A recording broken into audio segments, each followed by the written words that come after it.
May isang kwento tungkol sa isang ama. Maaga pong namatay yung misis niya at naiwan yung dalawa nilang anak na lalaki na siya lang ang magtatrabaho at magtataguyod sa kanila. Kahit na mahirap, nagpursige itong ama, naghanap ng dalawang trabaho. Ginagawa niyang umaga ang gabi umaga para lang magkaroon ng pera, matustusan ang matrikula, mabigay ang pangangailangan nitong dalawang anak niya. At dahil po sa kanyang pagod at pagsusumikap, napatapos niya itong dalawang anak niyang lalaki. Yung isa naging abogado, yung isa naging businessman. At naging very successful sila sa kanilang bayan. Hanggang dumating ang oras at panahon na itong kanilang ama ay tumanda, nagkaroon ng sakit. Nangangailangan na siya ay palaging naka-wheelchair. Kailangan nilang palitan ang kanyang diaper. Kailangan nilang subuan pag siya'y kumakain. Para hindi mahirapan itong dalawang magkapatid, nag-usap sila na ilipat yung matanda 1 month dito sa isang kapatid, 1 month dito sa isa pang kapatid. Pero napakahirap na nag-aalaga ng matandang may sakit. Nangangailangan ng oras, nangangailangan ng atensyon. At nagrereklamo yung kanilang mga pamilya dahil bukod sa pagod na pagod sila sa pag-aalaga, nangangamoy yung matanda.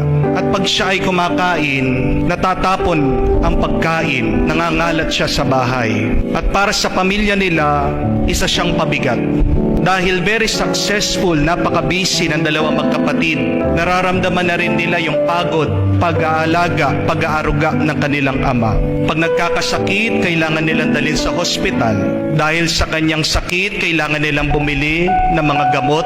Nagiging magastos na ang kanilang ama. Kaya nag-usap sila. Sabi nila, dalhin na lang natin sa home for the aged.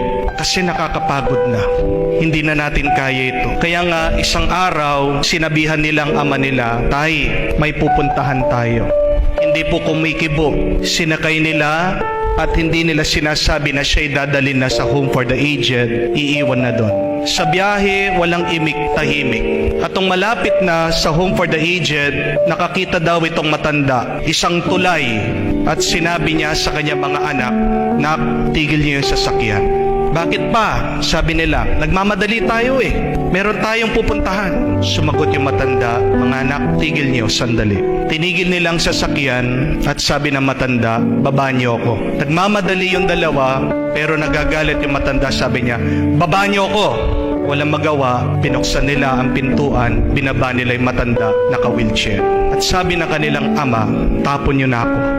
Tapon niyo na ako sa ilog." "Bakit?"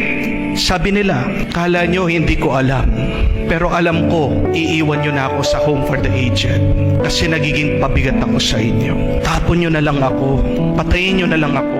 Kasi, sabi ng matanda, walang ibang pinakamasakit na karanasan kung hindi yung iwan ka, yung kalimutan ka, at yung pabayaan ka. Kaya kung iiwan nyo lang ako, kung papabayaan nyo lang ako, kung kakalimutan nyo lang ako, tapon nyo na lang ako. Patayin nyo na lang ako.